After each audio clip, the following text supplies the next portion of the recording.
Welcome to this psychophilosophical spoken word internet series, Inalienable Paradise.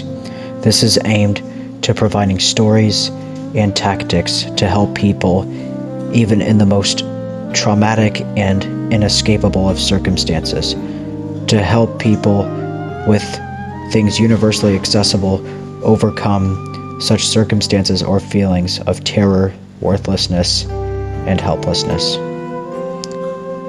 We hope we will provide the help that so many people need, and that you will find at least some value in this.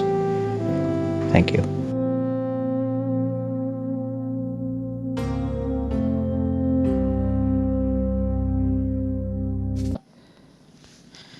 My friends, let me begin by thanking you for being here. In this quiet moment where attention still exists, the question before us, why is there so much suffering, has been asked in templates, in hospitals, and in lonely kitchens for as long as thought itself has been recorded. I do not bring an answer. Instead, I'm bringing a reflection. There was a story, this was a pretty popular story among Zen enthusiasts in the post-war years. It is told of a student who once approached Suzuki Roshi, trembling and tearful, and asked, "Why is there so much suffering?" Suzuki Roshi, gentle and unmoving, replied, "No reason." That phrase, "no reason," has been copied, mistranslated, adored, and doubted. Yet it remains one of the clearest moments in the conversation between pain and awareness. It does not erase suffering. It simply removes the insult of explanation. To say no reason is not to be cruel.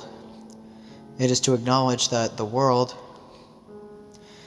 in its completeness, does not always fit into the symmetry of our moral accounting.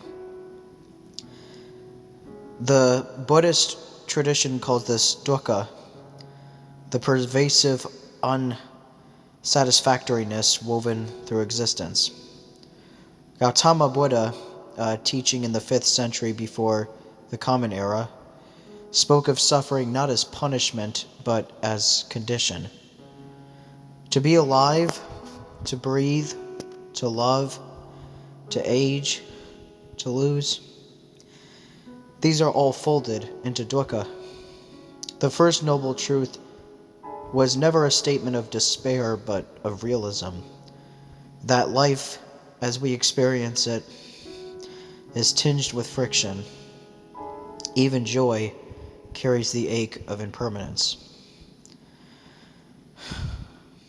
Suzuki Roshi's "no reason" lives directly inside that truth. It does not console by promising reward, but by eliminating debt. You have not failed for hurting. The world is not malfunctioning because it is difficult. It is only being what it has always been. When the Western mind reached its own confrontation with suffering, it came differently. Through the Stoics, Epictetus, who was born a slave in the 1st century, taught that a man cannot control his circumstances, but can always control his response. Seneca echoed the same. Quote unquote, "We suffer more in imagination than in reality." End quote. Marcus Aurelius, emperor and student of endurance, wrote, quote unquote, "If you are pained by any external thing, it is not this thing that disturbs you, but your judgment of it." These are not denials of pain. They are reassignments of agency. If Suzuki Roshi represents the erasure of reason, the Stoics represent the reallocation of power. The pivot is subtle but immense. We cannot end suffering, but we can govern the inner dialogue that interprets it. In the early Christian world, the same paradox reappears under another name. Gregory of Nyssa called suffering the sculptor of the soul. Augustine called it a teacher that will not flatter. The Desert Fathers saw it as a furnace in which the impurities of the will were burned away. To them, pain was not arbitrary but transformative. They introduced purpose where the East preferred acceptance. And in this difference, the great human synthesis began. East resting in no reason, West laboring toward greater reason. And now to the very connective part between Suzuki Roshi and the West, which is centuries later, and Viktor Frankl stood in a concentration camp and reconciled these two hemispheres of thought. He wrote, "When we are no longer able to change the situation, we are challenged to change ourselves." In those words, the dialogue between Suzuki Roshi and the Stoics finds its modern form. Frankl could not remove the cruelty of the camp, but he could decide that meaning, fragile, invisible, self-constructed, would remain his final freedom.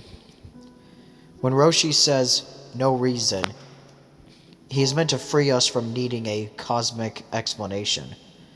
When Frankl says we can choose our response, he gives us back our dignity within that freedom. Together they form the twin axles of human endurance, acceptance and agency.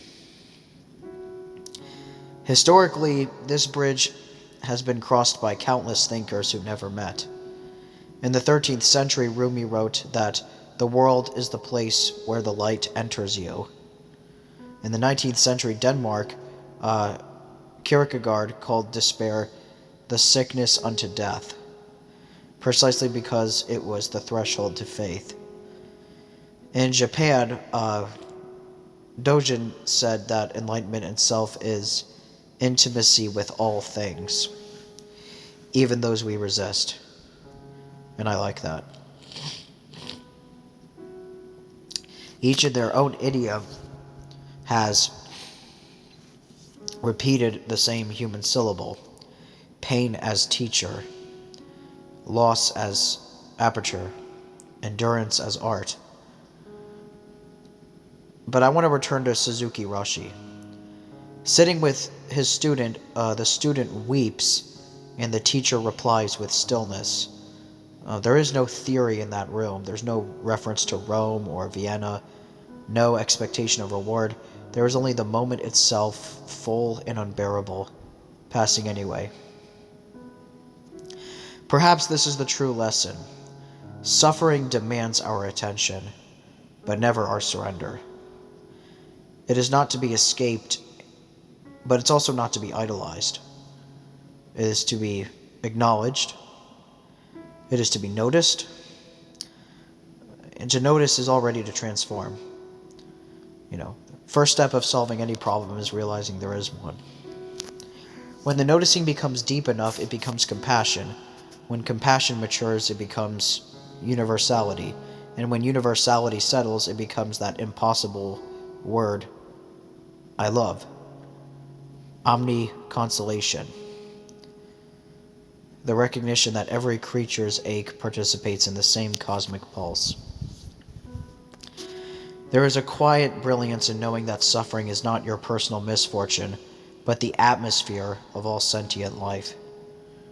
In that recognition, isolation dissolves. We do not necessarily stand apart from the world's pain. We are with it, but it's also with us. And there's also a very important duality to notice too. And this was definitely noticed by both the East and the West. which is that pain is inevitable, where suffering is manageable. We suffer more in our own minds than what actually happened to us. When something is inflicted upon us by circumstance, then it's pain, which there is no escaping. But how we react to it are choices. And if we choose to be miserable and we choose to be the victim, that's suffering. And it's almost comical, and I do this just as much as everyone else, but it's almost comical to how much longer and more intense it is than the actual cause of the suffering. So that's another important distinction between the inevitable pain of circumstance and the manageable suffering of choice, or the manageable choice of suffering.